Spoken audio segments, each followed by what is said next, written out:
பிரம்மாண்டமான திரைப்படத்தின் துவக்க விழாவுக்கு வந்ததில் பெருமகிழ்ச்சி அடைகிறேன்.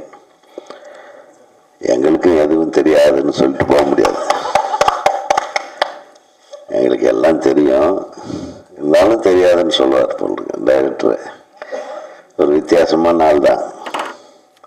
இது ஏதோ போட்டு கொஸ்டின் மார்க்கை போட்டு இது என்ன நடக்குதுன்னு தெரியாதுன்ற மாதிரியே ஒரு கதை. ஹீரோயினும் எனக்கு தெரியாது, ஹீரோவும் எனக்கு தெரியாது, கதையும் எனக்கு தெரியாது. தெரிஞ்சா கண்டுபிடிச்சு சொல்லுங்கன்ற மாதிரி ஒரு ஒரு புதிய விதமான கண்ணோட்டத்தில் ஒரு திரைப்படத்தை, ஒரு உரிமையை மீட்டெடுக்கும் திரைப்படமா, உரிமையை மீட்டெடுக்கிற சண்டையை பற்றிய திரைப்படமா, இல்லது இப்போ என்ன நீட் என்ற ஒரு தேர்வின் மூலமாக இந்தியாவில் சந்தித்துக் கொண்டிருக்கிற நல்லது கெட்டது என்ன என்பதை பற்றி விவாதிக்கும் படமாகத்தான் இருக்க வேண்டும் என்பது எனது கணிப்பு.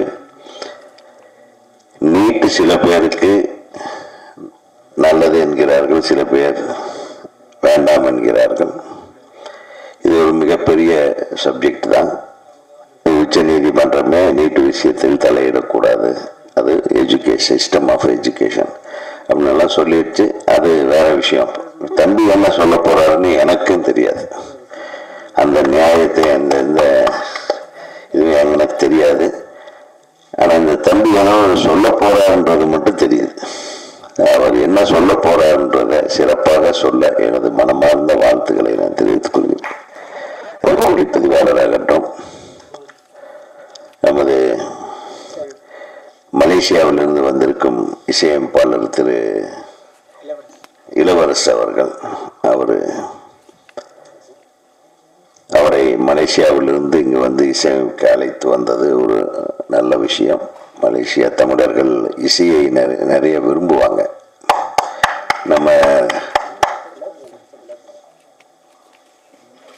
தமிழ் திரைப்பட இசையை மிக அதிகமாக நேசிக்கக்கூடிய மக்கள் மலேசிய வாழ் தமிழர்கள் தான். அவங்கள வச்சே நிறைய இசையமைப்பாளர்களுடைய பிசினஸ் ஓடிட்டு இருக்கு. உண்மையை சொன்ன ஆக ஒரு படம் இங்க சுமாரா ஹிட் ஆகிற பாட்டு கூட அங்க ரொம்ப ரசிச்சு கேட்டு அதை பெரிய ஹிட் ஆக்கிடுவாங்க. ஆக அந்த மாதிரி மலேசியாவிலிருந்து ஒரு இசையமைப்பாளரை அழைத்து அவரை இங்கே தனது படத்துக்கு இசையமைக்க வைக்கிறார் என்றால் அது உண்மையிலுமே சூர்யா சுப்பிரமணியத்துக்கு எனது மனமார்ந்த வாழ்த்துக்களை தெரிவித்துக் கொள்கிறேன். இசையமைப்பாளருக்கும் எனது வாழ்த்துக்களை தெரிவித்துக் கொள்கிறேன். பெரியோர் ஐயா பூஜியை ரொம்ப சிம்பிளா கச்சிதமா அப்படியே ஒரே சுத்தி முடிச்சிட்டாரு. அவருக்கு எனது வணக்கத்தை தெரிவித்துக் கொள்கிறேன். நமது இயக்குனர் சங்க செயலாளராக போட்டியின்றி தேர்ந்தெடுக்கப்பட்ட எனது அன்பு சகோதரர் திரு பேரரசு அவர்களுக்கும், காடு வெட்டி என்ற திரைப்படத்தின் இசையமைப்பாளர் அவர் அவருடைய பாட்டை அவருடைய பட இசை வெளியீட்டு விழாவில் நான் அவரை பார்த்தேன். ரொம்ப சிறப்பாக செஞ்சிருக்காங்க. வாழ்த்துக்கள். மற்றும் நமது இளைய இயக்குனர்கள், அந்த படத்தின் ஒளிப்பதிவாளர் அனைவருக்கும் எனது வாழ்த்துக்கள். இந்த திரைப்படத்தில் யாரும் நடிக்கிறாங்கன்னு சொல்ல மாட்டேன்ட்டாரு. சரி, சொல்லாத அந்த நடிகர்களுக்கும் எனது வாழ்த்துக்கள். இல்லையா, ஆடியோ ரிலீஸ் வரையிலும் வெயிட் பண்ணுன்ட்டாரு. சரி, ரொம்ப நல்லது. ஆடியோ ரிலீஸுக்கு வரையும் நாங்கள் வெயிட் பண்ணுறோம்.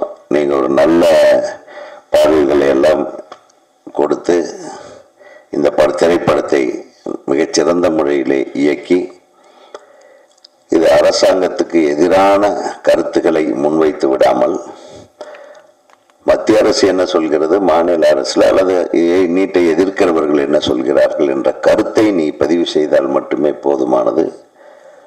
ஏன்னா கருத்தை யார் வேணாலும் பதிவு செய்யலாம். முடிவு எடுத்து ஒரு போராட்டத்தை முன்னெடுக்கும் அந்த நிலைமையிலிருந்து இந்த நீட் எக்ஸாம் என்பது மாறிவிட்டது என்பதை உணர்ந்து கொள்ள வேண்டும். அதை போட்டு திருப்பி அரைச்சிட்டு இருக்கக்கூடாது. அதனால எதை செய்தாலும் நன்றாக சிந்தித்து இது தேவையா, இது தேவையில்லையா, எது இதுக்கு தேவை, எது இந்த மக்களுக்கு தேவை என்பது. இல்லை நமக்கு தெரியல அப்படின்னா கடைசியில் தெரியலேன்னே சொல்லிடு, படத்துக்கு முடியலையே தெரியாமையே போகட்டும் என்று கூறி, ஒரு விஷயம் மட்டும் தெரியுது, நீ எதையோ சொல்ல விரும்புகிற ஒரு சிறந்த இயக்குனராக வருவேன்றது மட்டும் தெரியுது என்று சொல்லி சிக்கனமாக படம் எடுத்து இந்த திரைப்படத்தை வெளியிட்டு அதில் வெற்றி காண வேண்டும் என்று எங்கள் எல்லார் சார்பிலும் திரையுலகத்தின் சார்பிலும் உனக்கு வாழ்த்துக்களை தெரிவித்துக் கொண்டு விடைபெறுகிறேன். நன்றி, வணக்கம். கிரிக்கெட் ரஞ்சித், நீ வாழ்க, தமிழின் பெருமையை உலகம் கொண்டு போகிறாய். அவர்தான் சாப்பிட்டான ஒரு இயற்கையா பாக்ஸிங் எடுத்தார். அவர் பண்ணல, அதெல்லாம் கதையை செலக்ட் பண்ணி அசிஸ்டன்ட்டை விட்டு டைரக்ட் பண்ணாச்சு, சக்சஸ் பண்ணி கொடுக்கிறார். அப்படிப்பட்ட பெரிய வளர்ந்துட்ட டைரக்டர் தான் அப்படி பண்ணணும். இளைஞர்களை ஊக்குவித்தால வைக்கணும், நல்ல படங்கள் பண்ணணும். போல நானு நியாயங்கள் எதுவும் எனக்கு தெரியாதுன்றதுக்கு நான் 5 நாள் ஜெயிலில் இருந்தேன். இந்த திருட்டு விசிடி எடுத்து போராடி ஏறாம் வச்சுக்கலாம். அதுலதான் பிரம்ம பசார் ஜெயிலில் இருந்தப்போ ஒவ்வொரு குற்றவாளிகளும் விசாரிச்சேன்.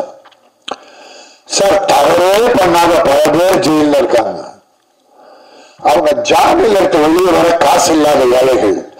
ஆனா அந்த தவறை பண்ணவன் பணக்காரன். போலீஸை செட் பண்ணி பணக்காரனை தப்பிக்க விட்டு அந்த ஏழை ஜெயிலில் போட்டாங்க. அவனால் ஜாமீன் கூட எடுக்க முடியவில்லை. பல வருஷம் உள்ள இருந்தாங்க. அப்படி பலரை சந்திச்சேன். குற்றம் செய்யாதவர்கள் எல்லாம் நியாயவான்களெல்லாம் அநியாயவான்களாக உள்ள போட்ட உண்டு. கற்பழிப்புக்கு நன்மை செய்வதில் பேரரசு சுட்டு தள்ளம்னாரு. சட்டம் என்ன சட்டம்? எங்க மல்யுத்த வீரர் கூட ஒரு மல்யுத்த வீராங்கனை எல்லாம் தொட்டு தப்பு பண்ணிட்டாருன்னு இன்ன வரைக்கும் அது ஒன்றும் சக்சஸ் ஆகல. அந்த பொண்ணும் பதவிகள்லாம் தூக்கப்பட்டுருச்சு.